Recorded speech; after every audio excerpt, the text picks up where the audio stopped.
اعوذ باللہ من الشیطان الرجیم بسم اللہ الرحمن الرحیم۔ آج ہم حدیث نمبر 146 کو سمجھنے جا رہے ہیں۔ دعا ہے کہ اللہ پاک ہمارے علم و عقل میں مزید ترقی عطا فرمائے اور ہماری اس چھوٹی سی کاوش کو قبول و منظور فرمائے۔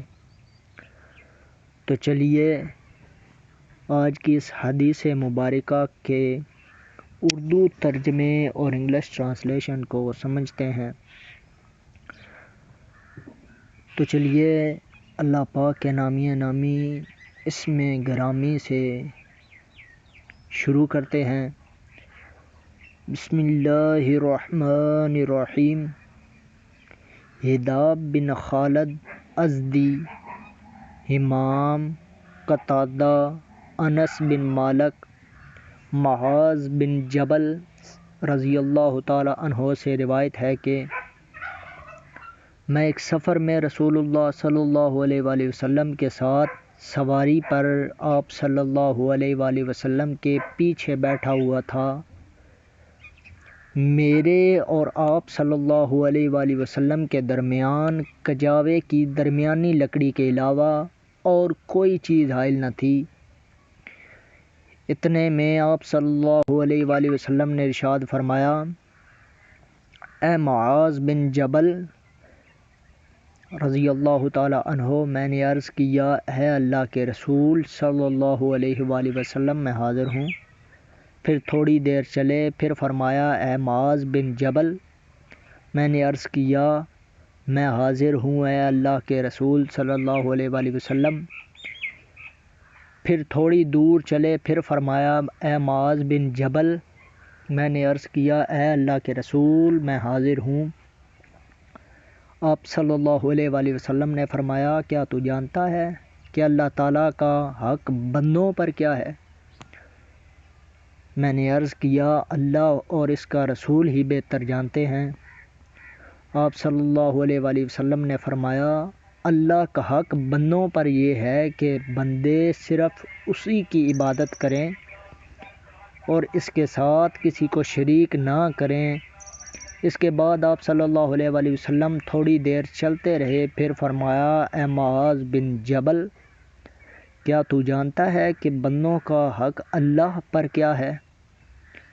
بشرطیہ کہ وہ ایسا کریں یعنی شرک نہ کریں۔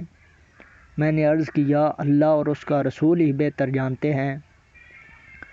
آپ صلی اللہ علیہ وآلہ وسلم نے ارشاد فرمایا، بندوں کا حق اللہ پر یہ ہے کہ وہ اپنے بندوں کو عذاب نہ دے۔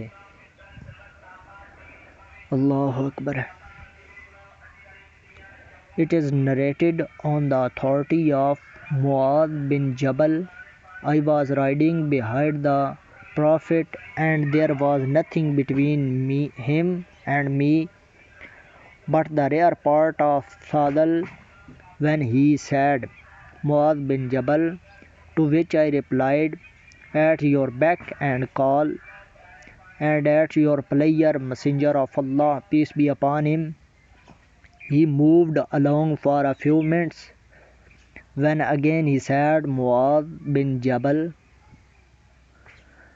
to which I replied, at your beck and call, and at your pleasure, messenger of Allah, peace be upon him.